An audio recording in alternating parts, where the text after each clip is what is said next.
Hey, this is Ellen in St. Bart's. It's Saturday morning, my friend, and you are listening to Late Talk. Hey, it's Stan in Gainesville of Florida, and today we discuss why not use Pre-viz, base files, scary technology, and Spike Lee says, doing the right thing, all on Late Talk. And this is David coming to you from the beautiful Belmont Shore neighborhood of Long Beach, California. And if you don't already know, you are listening to Light Talk, and we are the Lumen Brothers. And sister. That's right, Ellen. Welcome, everyone, to episode 366. And that means that we're starting, sort of officially, Season 8. But before we get started... Congratulations, guys. That is amazing. Hey, you're in it with us now, kiddo, so... Yep. You're in the same bucket with us. You can't get away from this. You can't divorce yourself from this. You're in our boat. You're in our boat, Ellen. You're in the boat. You're going down with us. All right. All right. Just give me a paddle. Okay, good. And you can go upstream without one. Okay, Right. Never mind. Too many metaphors. I'm the salmon. You're a salmon. That's good. There you go. So, A kosher salmon, yeah. as we're starting Season 8, we would be remiss not to talk about what we just did a few days ago. We had one hell of a party celebrating our 7th anniversary for this show. We brought on some amazing guests, and if you haven't heard it or seen it, then you really must check it out. That's episode 365. And we actually did a video recording of it because we had 11 people here. It was nuts. It cost us extra. A lot extra. It cost us like $20 extra. The finances are freaking me out. So we need to talk about a few things about that because I'm still in an afterglow, but so many great things came out of that. And if you haven't heard it, please check it out. Who was on the show? Dennis was on the show.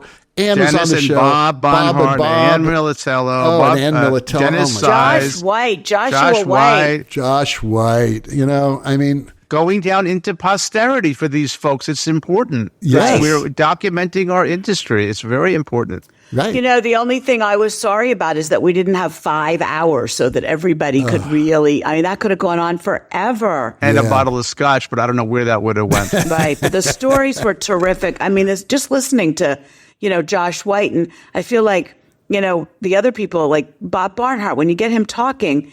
He's funny. He's pretty funny. I know. He's great. And he has wonderful stories about, various things. And we got to get them all back on. Well, we need to run these more often, or, maybe we make them annually or biannually, Christmas. Right. But I think we're really creating a treasure trove. Historically, theater people and technology, I took a course in the history of theater technology in grad school. And one of the things the professor hammered home to me was throughout the ages, people were very bad at documenting.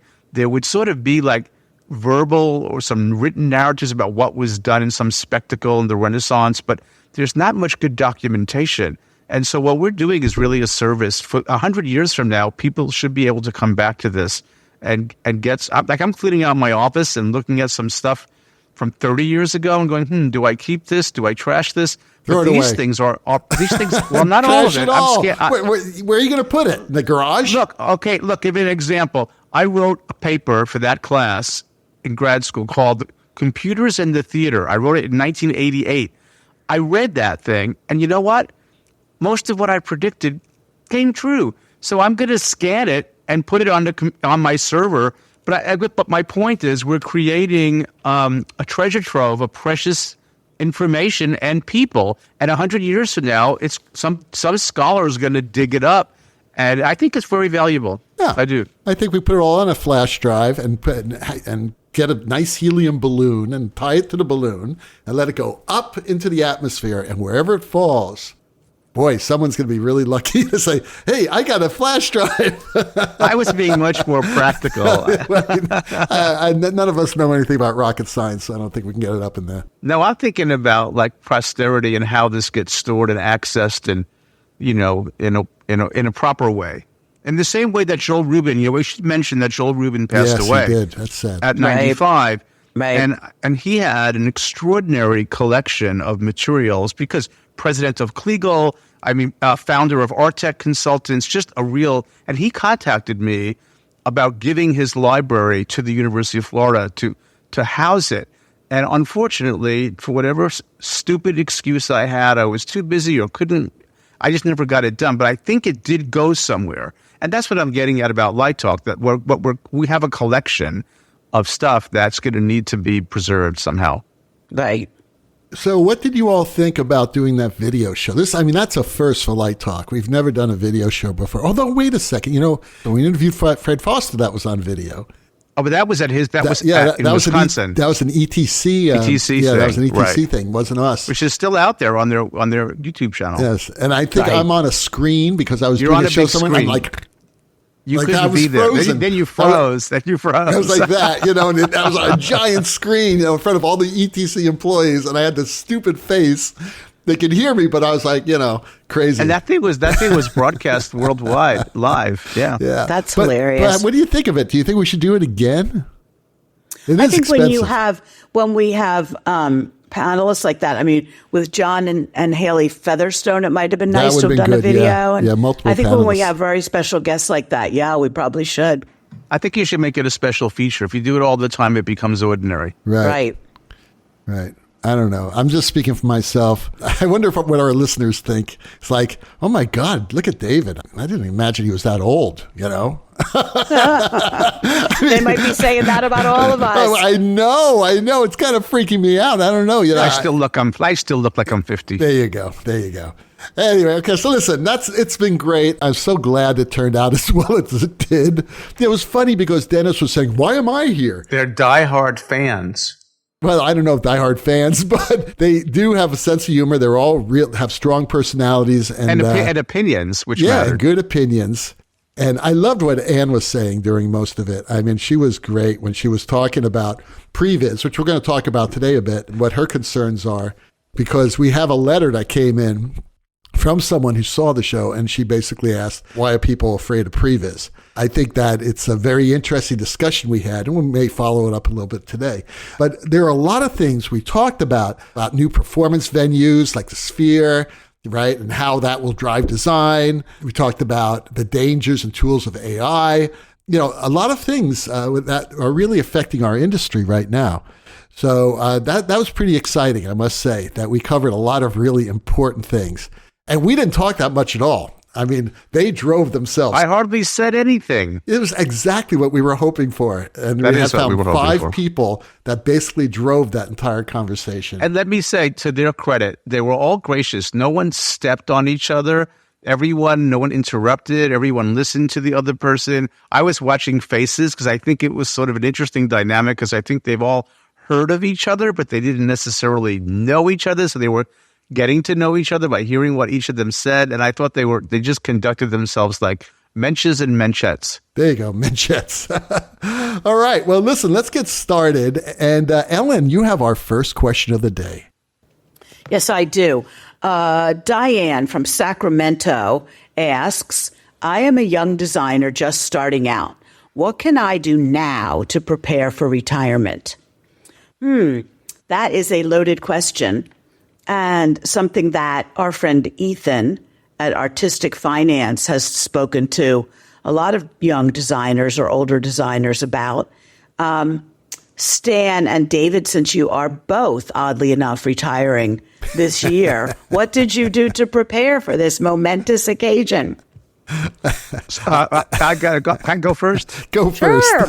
I just got a couple of quick ones. First, you have to deny yourself things when you're young.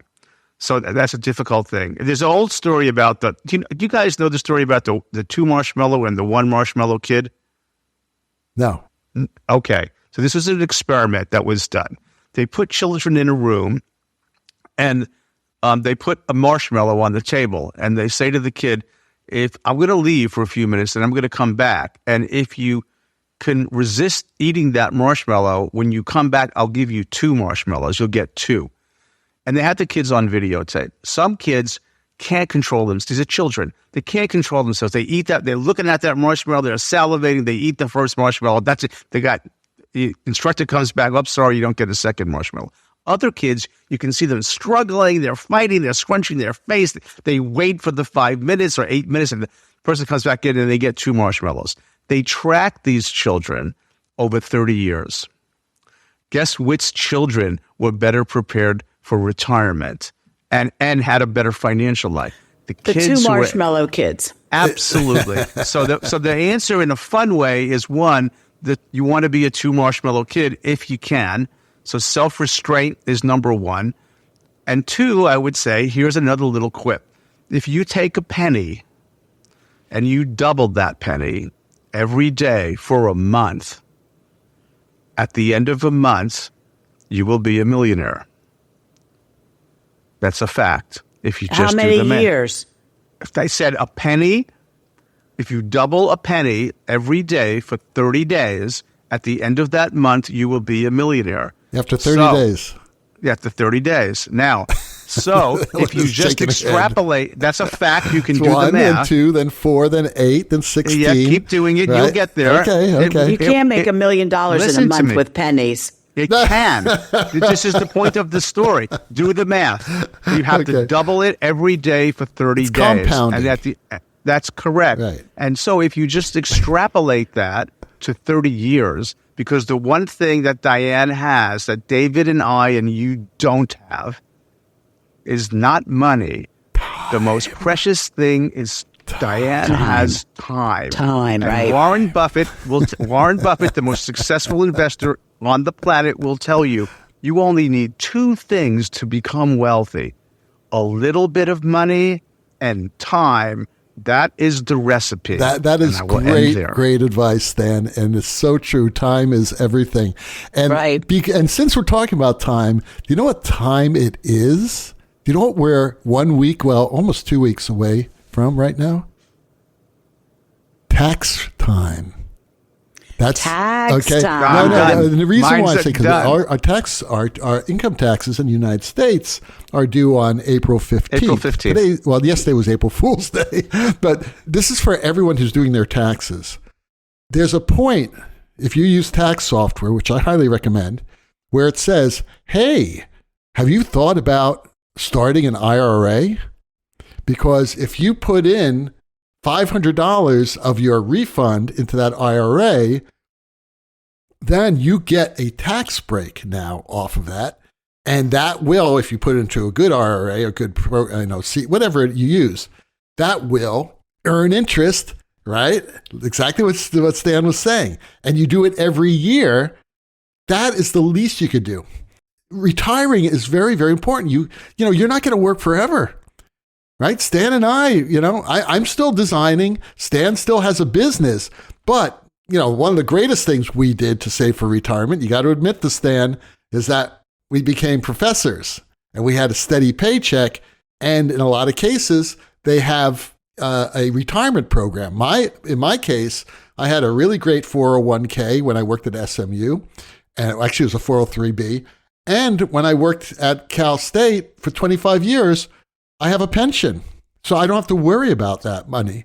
But if I didn't have that, I would have continued to put money away, which I still did because I was just a freelance designer for like 30 years. And I put money away.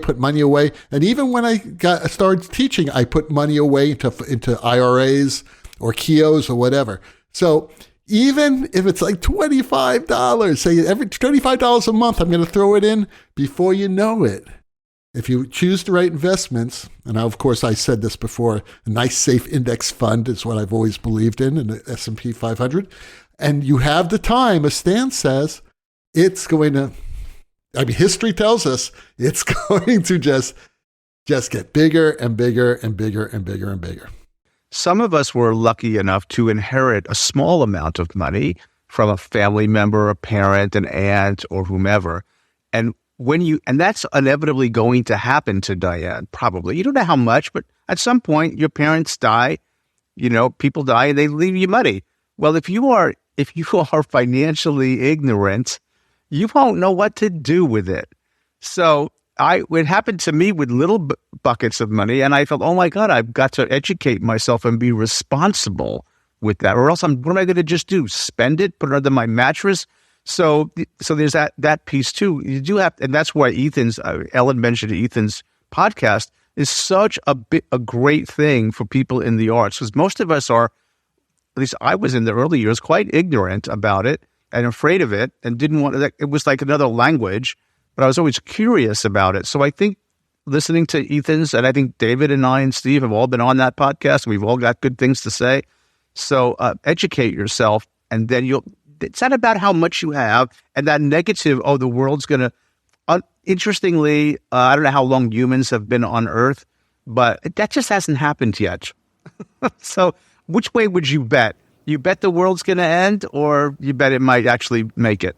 When I was in first grade at my school, there was a bank in Philadelphia that was called PSFS, the Philadelphia Savings Fund Society. And they gave a passbook to every student. It was sort of the size of a passport. And you took it to the bank, and the lady actually wrote in the deposit. And they gave it to every first grade student with $1 in it, which in 1950, whatever, was a lot of money. Right, yeah. You could go to the penny candy store and get a lot of stuff for $1. My school did the same thing. Right. So my father's advice to me was, if I had heeded his advice, I'd be in much better shape today. But my father's advice was, for every $1 you get, put 50 cents in that passbook. Very good. That's exactly. And during tax time, it's silly for you not to do that, because it'll save your taxes. You'll save money on taxes. It's almost like free money. Right. So we need as many deductions as possible as independent contractors. Right. Hey, look, even today, I just did my taxes, and my accountant made a mistake. I told her we put in a solar system and we should get a 30% credit, and she forgot to do it. So all of a sudden, I had an $8,000 tax bill, and then it went down to zero. But what I do want to say, in order for me to not pay the government today more than I've already paid through payroll taxes, was I had to make a contribution, both to an IRA for my wife of $7,500 is the maximum this year, and for myself into what's called a self-employment pension, or a SEP. Yeah, SEP, that's what I have. Right, so by making those contributions, not that the guy didn't pay to be an American citizen, I paid through payroll taxes, but I didn't have to pay more than that, because the government incentivizes us to prepare for retirement, as David has well pointed out. Yes, but the problem with the SEP, I don't know about an IRA, but with the SEP, once you get to a certain age, you have to start taking money out every year. Oh, yeah. So but that age is a lot later. So what? And then reinvest it. I know, but you have to pay taxes on it. There's no way to avoid tax, no matter where you put it. But the whole idea behind that is, by that time, you're going to be in a lower tax bracket. Exactly right. In theory. That's why. Well, in my case, it's happening. But even if not in theory, even if you're not in a lower bracket, I'm going to sound very liberal here. We drive on roads. We breathe relatively clean air. No, I'm not saying that's a problem. No, I understand. But in that case, the tax deductible money that you move into your SEP is offset by what you have to take out and pay tax on. Not completely, because the taxes are not going to equal the growth you had. You're not going to wipe out the compounding through taxes. Right. Yeah, and I find with a lot of young people, and this has been the case for a long time, even when I was young, because I talked to my friends about it, is they're resistant to saving money. Right. And looking down the road 30, 40, 50 years. And I just think mistake. Huge mistake. It's a huge mistake. And I came from a very liberal Jewish family, but my dad was actually very conservative with money. And he refused going to the stock market. He would only do CDs, but it was all about put in $10 this month, put in $20 next month. It sounds like, well, what's $20 a penny a day for 30 days, right, or $10 a day, or $100 a month for 30 years. Same thing. Right. All right. Catherine in Ohio writes, last weekend I listened to your anniversary show and loved it. However, I do have a question about Pre-viz and why you are all so hesitant to use it. Wake up. What? It's the 21st century. Well, okay. Well, I don't know if Catherine heard us correctly. It's not that we're hesitant to use it. We're just trying to figure out who's going to pay for it. Wait a minute. I have been touting, I'm the WYSIWYG guy. I've been touting this since, how long are we doing this show? It's 7 years? Yeah, I've been pro Pre-viz since 2001. Now, this question's to you then. All right. Go for it, Stan. I love it. And I've always loved it. And the reason is, I think some of the folks on the anniversary show talked about on the positive side. there's a lot of things that you can do as a programmer and a designer to prep yourself in Pre-viz so that you can spend more time. I think, David, you made this point, that you can sit in the room with the director or choreographer and be talking about, thinking about, absorbing the rehearsal. It's a time saver. It's not that it takes some time away from one thing so you can do more time on something else, which is be in the room. Now, I will grant you that these days, I used to do model work, right, with like little baby lights and fiber optics and all that stuff. But the computers are so good.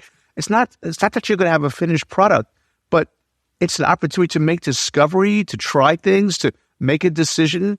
I mean, it's just logical.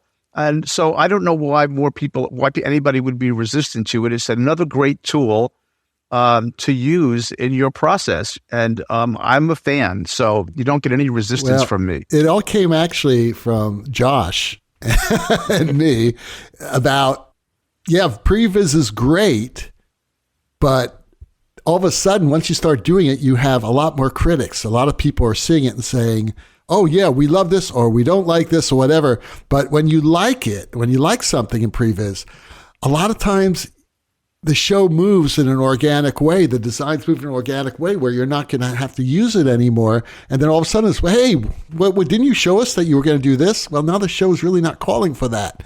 That, I think, is one of the problems that could happen. Not saying it will. I think the advantages may outweigh the problems with it, okay?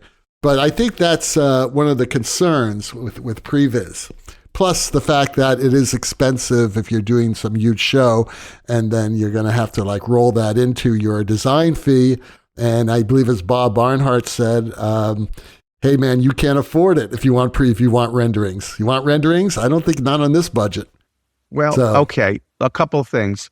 I'm going to retort to that. I would have said this on this show, but I wanted to let them talk. Oh, of course, yes. Okay, so one retort to the organic nature is, I would argue that managing a change is easier in Pre-viz than managing a change live in the room when you got all that gear and the clock is ticking. So you can, and I would also argue that a rendering, man, Lumion costs $3,000. You're not Pre-vizing with lights and focus points just to get an idea out. And that thing is so beautiful. It cranks out a rendering so fast. That's what the students use now. They're both in architecture and theater. They're using Lumion or Enscape. There's a few of them. But so what? You want to make a change? Boom, change it. I think the notion that people get married to a rendering, I don't know, that's maybe, I don't know. I'm not dealing with professional producers, but maybe you guys can speak to that. Do you think that people are so inflexible that once they see a rendering, or they think that that's exactly what I'm going to get, and if I don't get it, I'm going to be mad, or I can't change my mind? I mean, what's the psychology going on there? I think that for some clients, especially the huge commercial clients, like, with Dennis and Bob and Ann, and who they work for, big networks, big, like Billy Joel, huge concert acts, is that once you start showing them things, it's like, oh, this is what it's going to look like. And then if it doesn't look like that, and it may not, because we all know that we're talking a two-dimensional medium versus a three-dimensional medium, and we know that the colors will not look the same or exactly the same, then all of a sudden you're locked into that sort of thing. Hey, this doesn't look like this here that's on my iPad. Why isn't it looking like this? I'm not saying that's what they're saying. Don't you tell them? But you tell them in the beginning that these are ideas. These and are sketches. The colors are necessarily not the same. And these are all sketches. I don't know. Let me give you the architecture perspective. Architects really try to get renderings that are true to life. And now they do it. And clients love it. And the product, if I showed you a really good, you go Google around, look at architects and see their render. Sometimes the architect will intentionally make the render loose, or they have a term for it. They call it an eye wash, right? That's sort of just the idea. It's not literal. And then later, as a project develops, the client will say, now show me what we're really going to get. I got the concept. Now show me something as close to truth as you can. And they do. And you put the render up against the built building or the built house and go, wow, people actually like that because they're plunking down a lot of money too, and they want to be committed, and they want to have a sense of I want to see it at noon. I want to see it at 3 p.m. I want to see it at 7 in the morning. I want to see it at night, and people feel more confident, right? Giving a green light to an architect to go from those renders. I think we're in a different world in that respect. Yeah, maybe theater is totally different. Maybe theater's just behind the times. No, it's not behind the time. It's much more organic in architecture.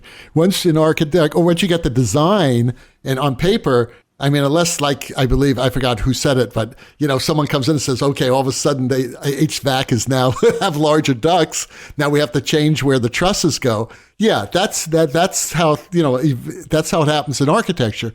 But in theater and opera and any sort of live entertainment situation, that show's evolving all the way up to opening night.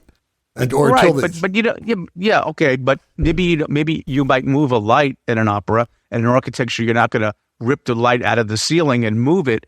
But I just think that, I don't know, I think more information is better than less, but I do think there's a point where some things the plaster hardens in theater and some things you keep loose so that you can respond in the moment. I don't think it's a binary decision. Did you all go to David Perkins' Carbon for Unreal demonstration at LDI this year?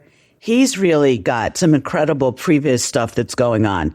And we should probably have him on as a guest at some point. Sounds awesome. Unreal and awesome. Unity, all those programs are becoming ubiquitous. And my understanding is, because your point about the cost, David, my understanding is I have it wrong. If you use Unreal to do your work, make a video game, whatever you're doing, you don't pay for it until you are netting $1 million or more. The software is free until you make a certain number on their software, and then you're required to pay. I don't think our guests were talking about the cost of the programs. They were talking about the time it takes. Oh, well, sure. Okay. They're talking about, Right. And you're juggling 20, 30 projects at a time. You can't take 3 people and say, okay, you're going to work on Pre-viz for 4 weeks. That's the ecosystem of theater or entertainment, which needs to change. And we know that it needs to change. That's a let's talk about in itself. Sure. I mean, it really is because, Well, Anne was talking about that. Yeah, but she was making. Yeah. The ecosystem is what it is, and the ecosystem cannot absorb these new tools. And so, what are you going to do? Yeah. Stay in the 20th century, or figure out how to make that happen. Right. You have been listening to Light Talk with the Lumen Brothers and Sister, and today's Light Talk is sponsored by Whamit Corporation. Have you noticed that nobody wants to sit next to you at the tech table anymore? Do your colleagues scooch their chairs away from you when you start speaking? And aren't you tired of your dental hygienist triple masking and admonishing you for poor dental hygiene? Well, Whamit Corporation has the answer for you. The Whamit Portable Tech Table Dental Hygiene Machine. The Portable Tech Table Dental Hygiene Machine is not just any other water pick. Endorsed by Broadway lighting designer and excellent bad guitarist Jeff Kreuter, the Portable Tech Table Dental Hygiene Machine produces a finely focused stream of cleaning fluid that will blast away the disgusting crud from your gums and rotting teeth. How powerful is it? Well, don't let that cheap USB power supply fool you. This portable device, small enough to use on tour buses and in filthy backstage bathrooms, produces a stream of cleaning fluid powerful enough to knock over even the most overeager lighting intern. Just plug it into the USB port on your computer, pour in your favorite cleaning fluid into its 1-gallon reservoir, open wide and say, "Oi!" The Portable Tech Table Dental Hygiene Machine's high-powered bacteria-killing cleaning fluid will blast against your teeth and gums. And speaking of cleaning fluid, our fluids come in several flavors, including creamy country cow piss, funky fog fluid, spam loaf gravy, purity of essence, and James Bond's favorite, shaken not stirred vodka martini. And for some extra whitening power, try our Big Lebowski Whitening Russian. The dude abides. As an added bonus, the Portable Tech Table Dental Hygiene Machine daisy chains to Whamit's Margarita to Go machine. That's right. Get bombed at the production table while practicing good dental hygiene. Ay caramba! But that's not all. The portable tech table dental hygiene machine also includes a made-in-China high-powered laser. Illegal in some states and territories. This industrial laser will not only burn the plaque from your teeth, it is strong enough to vaporize last night's garlic spinach scordalia residue right out of your mouth. Plus, the laser can strobe in multiple colors, which combined with our alcoholic cleaning fluids makes your lighting session feel like a night at the disco. So the next time you see the director's eyes start to water from the rotten stench emanating from your mouth, whip out the portable tech table dental hygiene machine from your computer bag, plug it in, and allow its industrial strength fluid and laser technology to save your career.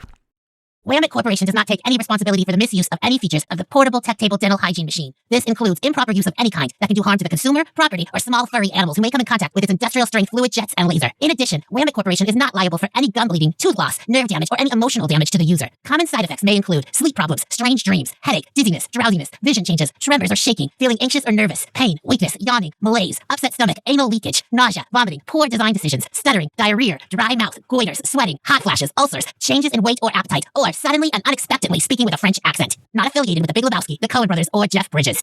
And now, back to Light Talk.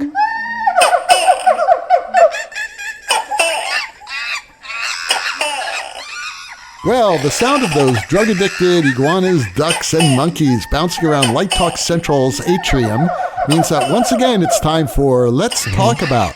And today's Let's Talk About is all about doing the right thing.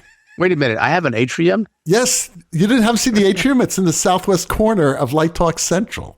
But I am Light Talk Central. I know. I'm going to have to find that atrium. It's a secret atrium at your house. It's right under the solar panels. It is under your solar panels. I do. You know what? I do have vaulted ceilings in this house, which is not good for air conditioning. No, it costs it's me not. a fortune. A lot of volume there. Yeah, tell me about it. We have it too. All right. So, doing the right thing. Stan brought this up today, and I think it's fascinating. Why don't you explain to our listeners what the hell are we going to talk about? Okay. So, I'm doing a project, and let's say I'm hired, and this is architecture, but I'm hired by the architect, and then you have a client. And I really want to do the project, so it's one that I said yes to. And the architect has to get the scope from the client. How much could they hire me for? And we should have been in at the beginning, which we were not. So we're in getting close to construction documents. So we're too late, right? And the client says, I just want SKD to do X, Y, and Z. And I'm like, oh, that's very limited. And then we look at the situation and we realize we can bring a lot more insight. And we sort of know from experience that's not really going to work for them. So we want to do more. And we know it's the right thing. And so we go back and forth and negotiate. And finally, the poor architect is stuck in the middle and he goes, nope, you're just doing scope A, the little scope. You're not going to do scope B. And I'm like, okay, well, if that's what it's going to be, that's what it's going to be. But don't start asking us about drapes and rigging and seating. And we're not touching it. You just want us to do this thing. So we know, we're pretty clear. We would go to Vegas and bet that even after the building opens, people are going to say, why didn't you get X, Y, and Z? And we're going to be in a situation where we're going to be, we told you so. And we're not a damn thing we can do about it. So the political piece is, we're going to do the small scope because we want to build the relationship with the architect, because there'll be other projects with them if we play nice. But the client, they're not going to hire us again. They're building a building once. So it's sort of it's a bit of a conundrum. And the same thing happens in theater and entertainment too, where you can see the freight train coming and you can't do anything about it, and you know they're going to get hit by it. So what do you do, David? What do I do? Yeah, what do you do? I run away. Yeah, duck. Duck. Got to get off the train as quickly as possible. Let me say, I came a whisker distance from walking away from the project, and my calculation was my reputation is more important than anything else, because it's your reputation that gets you the next piece of work. So sometimes being attached to something that you know is not going to work well does you more damage than just that one project. So I'm putting that factor on the table as well. Well, here's an interesting story. When a very large Broadway show was being under production in the $75 million range, and it featured a flying superhero of some sort on Broadway. I wonder who this was. That's a disclaimer right there. The original sound designer was Jonathan Deans, and he did a panel on it for us at the Broadway Sound Master Classes. And he said, how many red flags do you allow to flap in your face before you say, no, I cannot do this? And he said from the get-go of that project, it was red flag after red flag after red flag, and he didn't walk. And one of the big problems was somebody wanted to put like a 500,000 pound, that's a hyperbole, LED wall, and the loudspeaker array could not be in front of it because it would have had a shadow or blocked some of the images, and it was all about this huge video wall. So the speakers were behind the video wall and sounded like they were behind the video wall. Designer number 2 comes along and says, well, your first problem with the sound is that the speakers have to be in front of the video wall. Oh, what a brilliant solution. Thank you for coming up with that. So in Jonathan's case, it was like, yes, you want to stay, but the red flags are flapping so hard and so fast that you really have to make an exit before they send you away because you can't solve the problems with all those red flags flapping. That's right. You'd be fired. And the next person just said, hey, here's the problem. That dummy that you had to before me put the speakers behind the video wall. Exactly. Well, I think in that case, I'm not sure Jonathan was fired, but the show came to a huge halt for a long time because, right. So he, I think, went on to other projects and they brought in somebody else. But when he talked about it, he did say, you have to have your sort of limit of red flags, the limit of red flags. You have to document it, right. So that you're protecting your ass. I mean, I'm on a show right now. I'm doing a show that opens in 3 weeks where it's in a new space that hasn't been used for a theater. And I'm the one like saying, well, I don't know if this will pass fire laws. We're going to have 3 feet doing this, that. Right. Everything's documented. And the people I'm working with are really good, actually. They're very, very conscientious. Thank God. But, you go to some Yahoo producer and they just want to do a show. They don't care about all the shit that has to happen because of safety.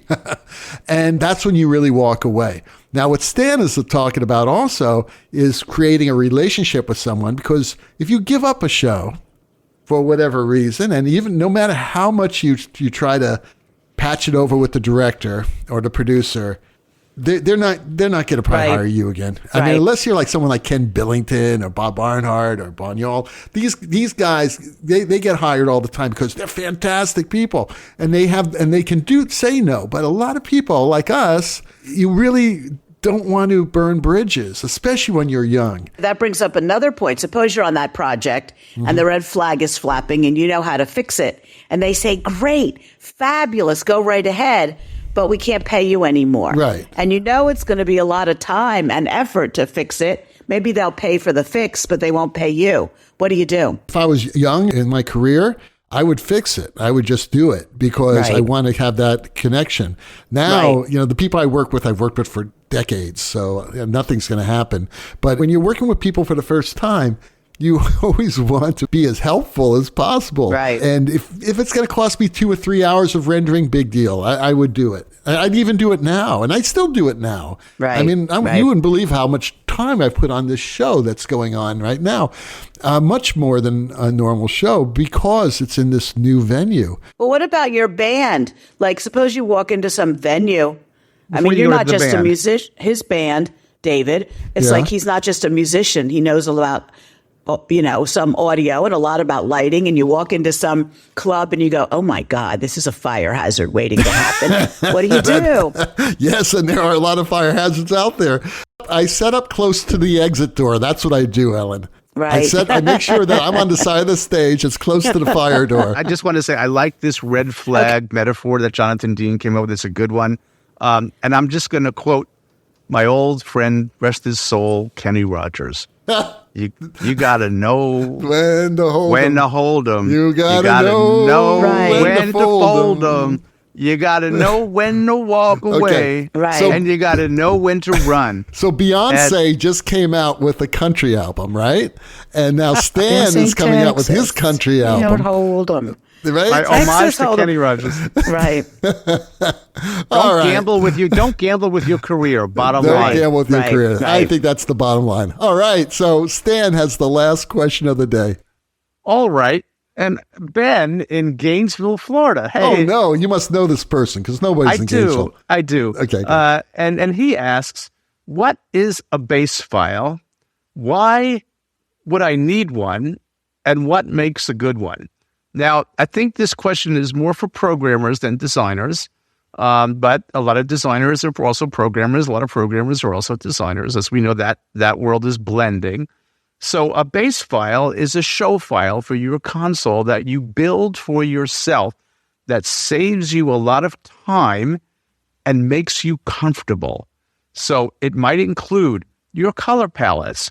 It might include your screen layouts, how you want things to look. It might include, if you're working in a venue where it's the same inventory, it might include your patches. It might include your effects.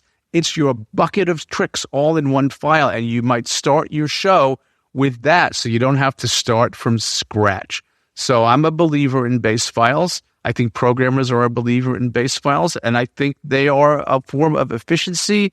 And Ben, in fact, is building a base file for me as part of a class for himself for 3 different venues, and also one that he'll use when he goes out and programs. So it's an important thing to have as a programmer, and maybe even as a designer, if your programmer is not experienced enough to sort of say, hey, I want to start with this file, and it has all that stuff set up for you. And how do you safeguard those? How do you mean? Like if you have a base file and where are you creating this, and how do you save it so that you always know how to get back to it?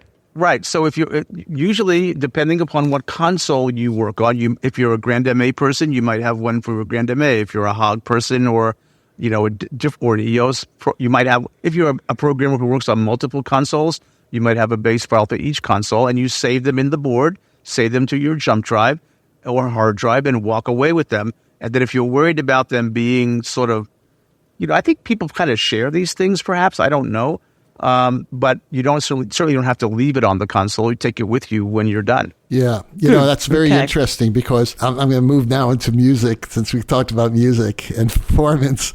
I have an incredible performance keyboard. It's a synthesizer sampler. It's incredible. It's super powerful. Can make any sound you'd ever want.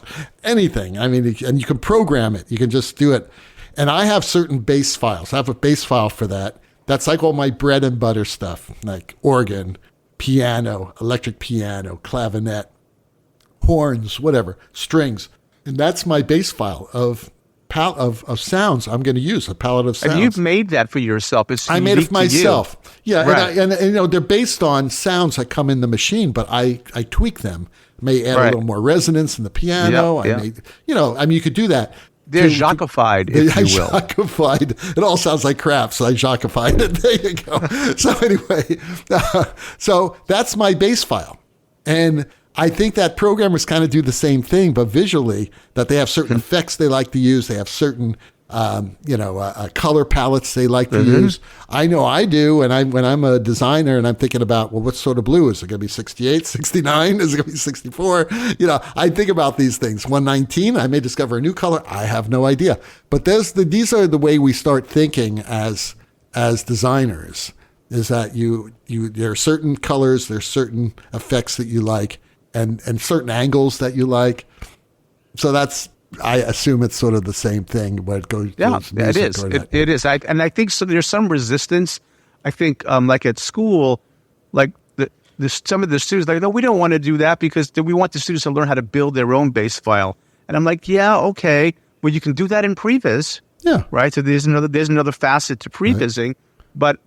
But why do you want to sit in the room in the precious theater time and go, okay, this gobo save here, this gobo save here?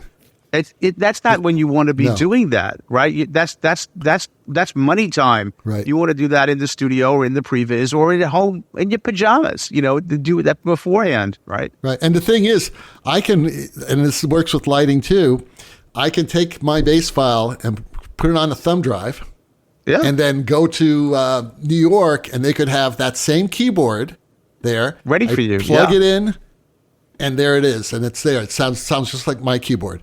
So that's the same thing with lighting. You don't have to grab your Grand MA and take it to New York. There'll be a Grand MA there for you, and you just take that thumb drive, put it in, boom, there's your Let me whole give an board set. example on the Pre-viz. So right now I'm teaching I haven't taught this class in 25 years, but I'm doing a basic intro to lighting course. And the final project is a piece of music. And we have a physical light lab, and they can use it. But right now there's like 15 people in there, and we can't schedule them all into the lab. So what my TA, my grad student, suggested is let's build the light lab in Augmented, which is the visualizer in EOS. These kids have no foundation. They're not lighting designers. They're costume designers, set designers. There's one lighting designer in the whole class. And this week and next week, they are lighting it in Augmented, right? And we gave them a base file, and they started from that. The grad student made the base file, put it up on our e-learning. They downloaded it. They're doing their work. And then on the day of finals, we'll just open that. Each of them will have a file. We'll open it in the physical light lab, and we'll look at it. So, this is just again, a 21st century way of working. I hope that it doesn't destroy the improvisational humanity that we talked about on the anniversary show. Are you being sarcastic about? But I think there's a sweet spot between those two things. I think it's a combination of things. Yes, there's a it's a sweet combination. spot. Yeah, I You can agree. use them both. I agree. All right. Well, that was a great show. Thank you very much, brothers and sisters. Well, the rocking sounds of the Luminoids tell us that once again you spent another morning listening to Light Talk, not After Dark. You can hear our show on just about every podcast site out there. Check out our website at lighttalk.org and be sure to follow us on Facebook and subscribe to our podcast. That way you will not miss a second of Light Talk insanity. No guarantee is offered regarding the accuracy of any statements or opinions made on this podcast. However, if you were to decide to litigate the three of us, the Snoop Group with the legal team of Sparks, Burnout, and Chase will defend us until our retirement funds, which are substantial, are depleted. Thank God. Light Talk is written and produced by the Lumen Brothers and sister, coming to you from Long Beach, Gainesville, and the beautiful island of St. Bart's. And be sure to join us next week when we talk about more lighting shenanigans and serve you more of our casserole of nonsense. We are the Light Talkers, and we are broadcasting this questionable Lumen knowledge and humor around the world. So we'll see you all next Saturday morning. Welcome to Season 8, everybody. And bye-bye from Light Talk. And we are not behind the 8 ball just yet. Bye-bye. Light Talk.